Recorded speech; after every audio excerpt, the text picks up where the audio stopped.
soalan melibatkan pelarasan akaun nominal. Okey, apa itu akaun nominal? Iaitulah akaun belanja dan juga akaun hasil. Okey, akaun belanja boleh jadi belanja prabayar dan juga belanja belum bayar. Kalau hasil boleh jadi hasil belum terima dan juga hasil belum terperoleh. Okey. Okey, di sini okey, belanja. Okey, belanja boleh jadi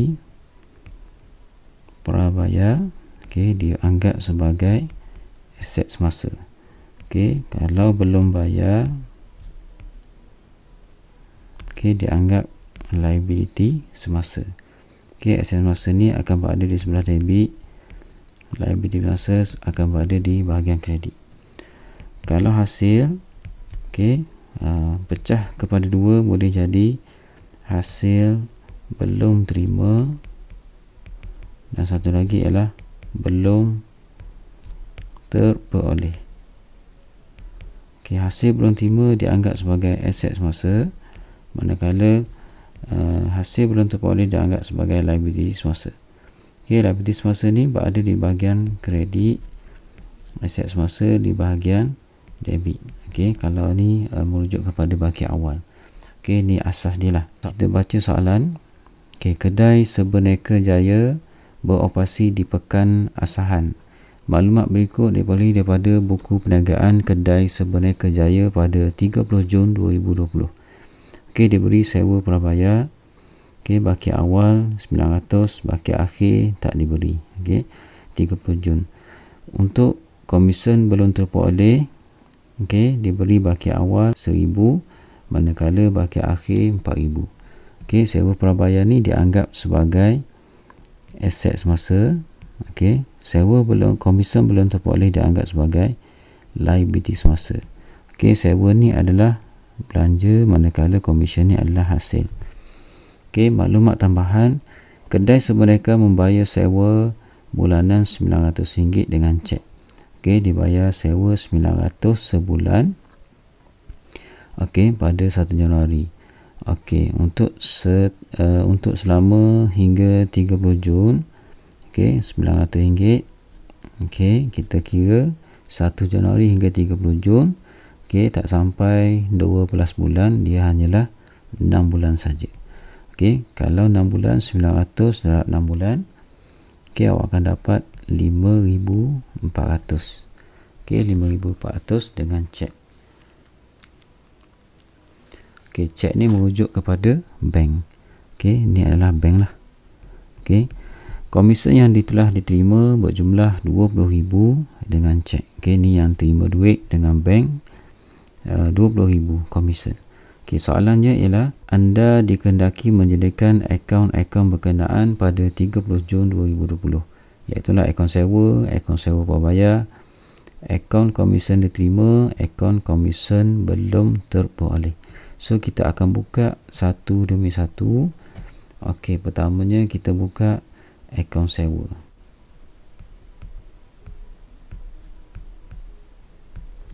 Okey, akaun sewa ni kita macam biasalah.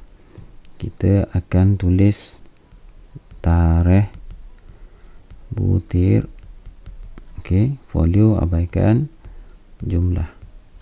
Okey, tarikh, butir dan juga jumlah. Okey, so jadi macam ni lah. Okey, kecilkan sikit. Okey. Okey, untuk kita buat akaun sewa, okey, kita kena ingat format dia. Okey, format untuk akaun sewa ni. Okey. Okey, di bahagian debit, okey, maklumat yang perlu ada. Okey, sewa ni kita kena kenal dulu, sewa ni adalah sewa belanja. So, sewa kalau sebelah debit, okey, dia akan ada sewa prabayar. Okay, prabayar, maksudnya sewa prabayar ni adalah baki sewa prabayar yang awal. Okey, sewa prabayar ni merujuk kepada baki awal. Okey, sewa prabayar. Okey, di bahagian kredit akan ada sewa belum bayar.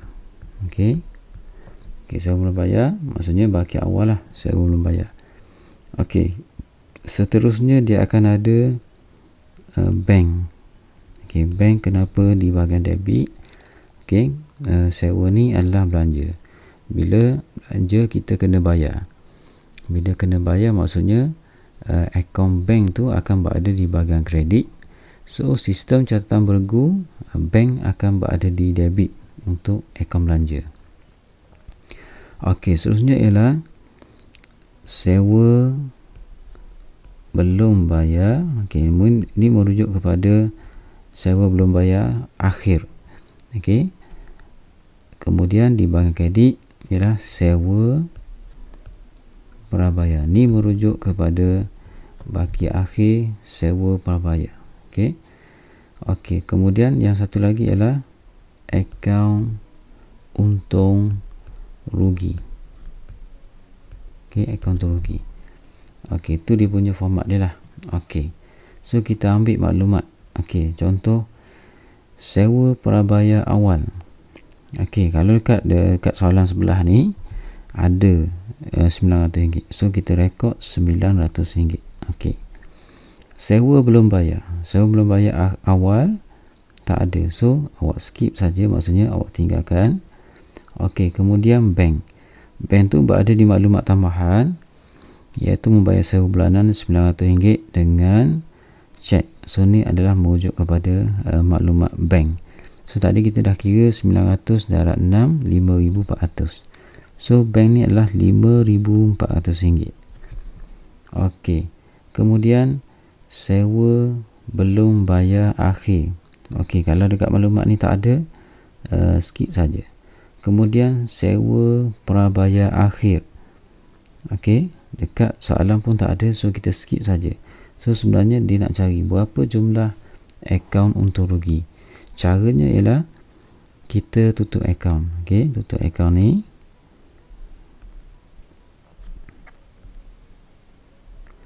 Okey, so jumlah 5,400 tambah 900 akan jadi 6,000. Okey, 6,300. 6,300 6,300. Okey. So untung ruginya adalah okey, tak ada maklumat lain. So dia akan jadi 6,300. Inilah akaun sewa yang akan dipindahkan ke akaun untung rugi. Untuk tarikh, okey, baki awal adalah tarikh awal lah kalau kat situ Januari 1. Okey, Januari 1.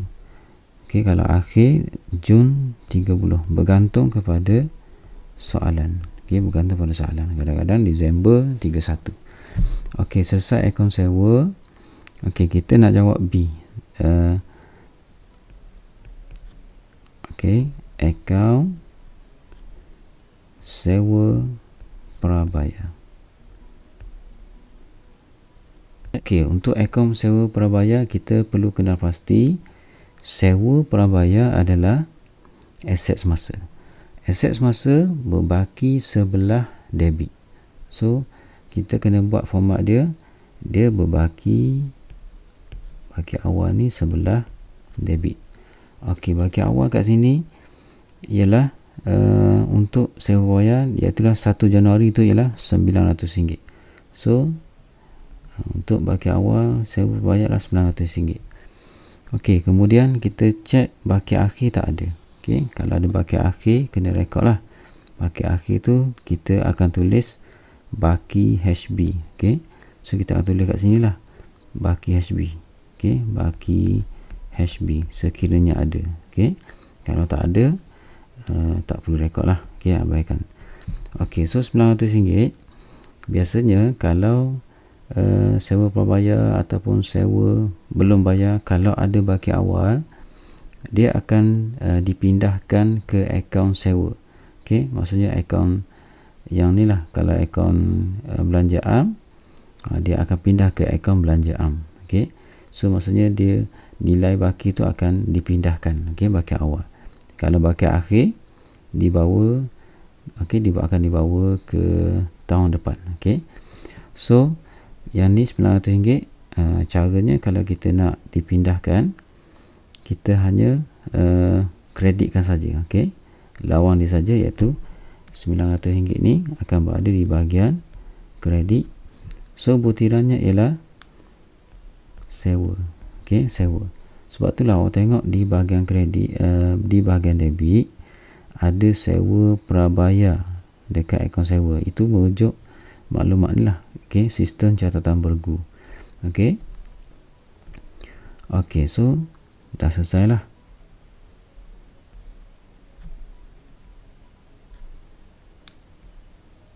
Okey, so nilainya lah RM900. RM900. Okey, dah selesai untuk akaun sewa prabayar. Okey, untuk tarikh sewa prabayar ni, okey, baki awal ni adalah Januari 1. Untuk dipindahkan ni, okey, sama jugalah Januari 1. Sebab dia pindah, baki awal ni dipindahkan saja. Okey, soalan yang seterusnya ialah akaun komisen diterima. So kita akan wujudkan akaun komisen diterima. Okey, C.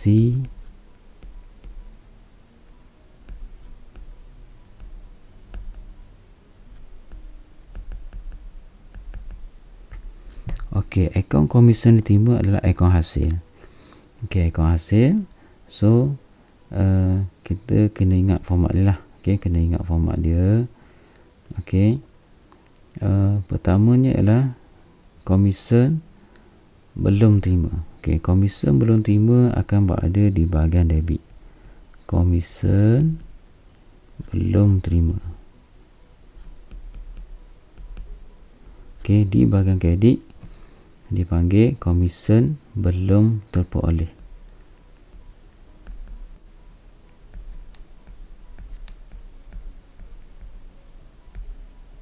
Okey, kemudian bank. Okey, bank. Okey, dia berada di bahagian kredit. Okey, yang ni beza dengan akaun sewa tadi. Sewa tadi adalah akaun belanja. So bank tu bank bayar, bank kredit, pindah kat sini jadi debit. Kalau akaun sewa diterima ni, kita terima duit dekat akaun bank tu, dia sebelah debit. So dipindah kat sini akan jadi kredit.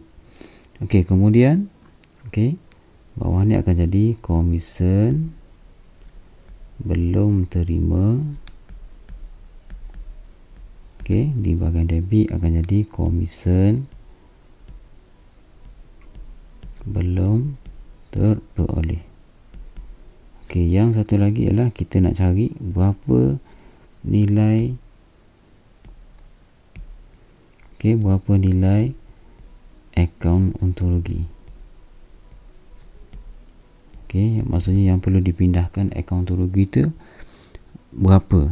Okey. Okey, so kita tengok dulu maklumat komisen belum terima. Yang atasnya merujuk kepada akaun komisen belum terima awal. Okey, kita rujuk akaun komisen, maklumat komisen belum terima awal. Okey, tak ada, kita skip saja. Okey, komisen belum terperoleh awal.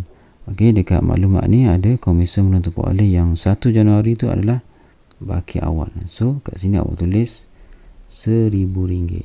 Okey, kemudian ada baki akhir komisen belum terperoleh, iaitulah nilainya iaitu RM4,000.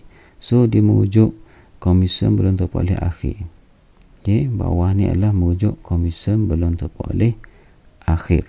Okey, komisen belum terima akhir. Okey, dekat bawah ni kita cek tak ada maklumat dia, so kita skip saja. Kemudian kita cari nilai bank. Komisen yang diterima berjumlah RM20,000. Itulah nilai bank untuk direkod dekat akaun komisen, iaitulah RM20,000. So awak rekod RM20,000. Okey, itu saja maklumatnya. So kita nak cari berapa nilai untung rugi dengan cara kita menutup akaun. Jadi tutup akaun macam biasalah. Okey, ni bahagian kredit lebih besar, iaitulah RM20,000 tambah RM1,000 yang akan jadi RM21,000. Okey, RM21,000. RM21,000 tolakkan dengan RM4,000.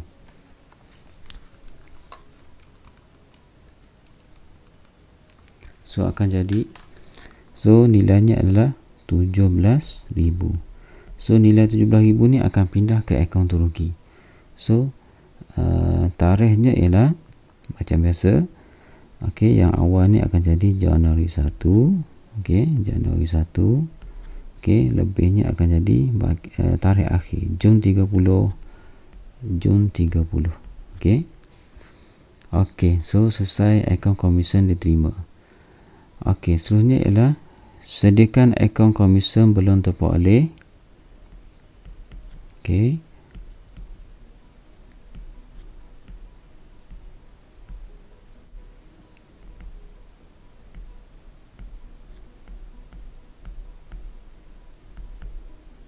Okey, akaun komisen belum terperoleh, kenal pasti sama ada dia aset semasa ataupun liability semasa. Okey, dia adalah liability semasa. Komisen belum terperoleh ni maksudnya kita menerima duit daripada pihak lain tu, kita terima duit tu lebih awal. Okey, so dia anggap sebagai liability semasa. So dia berbaki kredit. Okey, liability semasa ni berbaki kredit. So baki awalnya akan jadi baki bawa ke bawah. Okey, akan jadi baki awal lah di bahagian kredit.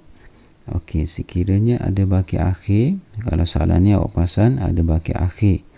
So baki akhir ni akan berbaki baki HB. Okey, baki HB akan berada di bahagian debit. Okey, baki HB ni akan berada di bahagian debit. Kemudian dia mesti tally ataupun dia mesti ada regu dia. Okey, selalu belajar tak buat. Okey, dia terlepas pandang. Maksudnya baki HB mesti ada baki BB. So baki BB ni, okey, lawan dia lah, baki bawa ke bawah. Okey, so konsep liability tu masih lagi jelas. Maksudnya komisen belum terperoleh ni akan berbaki kredit. Okey, sewa tadi kenapa tak ada baki HB? Sebab maklumat ni tak ada baki akhir, so kita abaikan. Okey, so kita rujuk baki awal komisen belum terperoleh. Okey, kita cek ada 1 Januari tu ialah RM1,000. So awal rekod ni adalah baki awal RM1,000. Okey, kemudian ada baki akhir iaitu RM4,000. Okey, ni merujuk kepada baki HB. Okey, baki HB ni ada RM4,000. So kat sini ada RM4,000 lah baki bawa ke bawah. Okey, tadi kita dah maklum kalau baki awal kita akan pindahkan ke akaun maksudnya kalau komisen belum terperoleh akan pindah ke akaun komisen. Katakanlah kat sini akaun dividen belum terperoleh, so dia akan pindah ke akaun dividen. So 1,000 ni kita nak pindahkan dia dengan cara kita debitkan dia. Okey, debitkan dia RM1,000. Okey, butirannya maksudnya ke akaun mana yang dipindahkan iaitu akaun komisen. Okey, komisen diterima. Okey, so kat sini dah selesai yang 1,000. Okey, 4,000 tambah 1,000 jadi 5,000. Okey, kat sana tak imbang, kurang lagi 4,000. Okey, kalau awak tengok 4,000 tambah 1,000 jadi 5,000. Okey, sebelah kredit pun akan jadi RM5,000. 5,000 terhadap 1,000 akan jadi 4,000. So 4,000 ni adalah, okey, kita nak rekod putirannya sebagai apa? Iaitulah komisen diterima. Okey, komisen diterima. Okey, nanti saya tunjuk. Komisen diterima. Okey, kalau perasan dekat ni kan, dekat akaun komisen ni ada akaun komisen belum terperoleh. Okey, so sebenarnya inilah catatan bergu dia. Okey, sistem catatan bergu dia. So selesai bahagian ni. Okey, tarikh jangan lupalah. Okey, tarikh kat sini kalau awal ditulis Januari 1. Okey, manakala komisen diterima, okey, dipindahkan pada Januari 1. Okey, selebihnya adalah Jun 30. Jun 30. Itulah cara untuk kita menyelesaikan akaun perlahasan, iaitu akaun nominal. Okey. Yang pentingnya kena ingat format macam mana. Kalau akaun belanja, apa yang perlu ada, akaun hasil, apa yang perlu ada. Okey.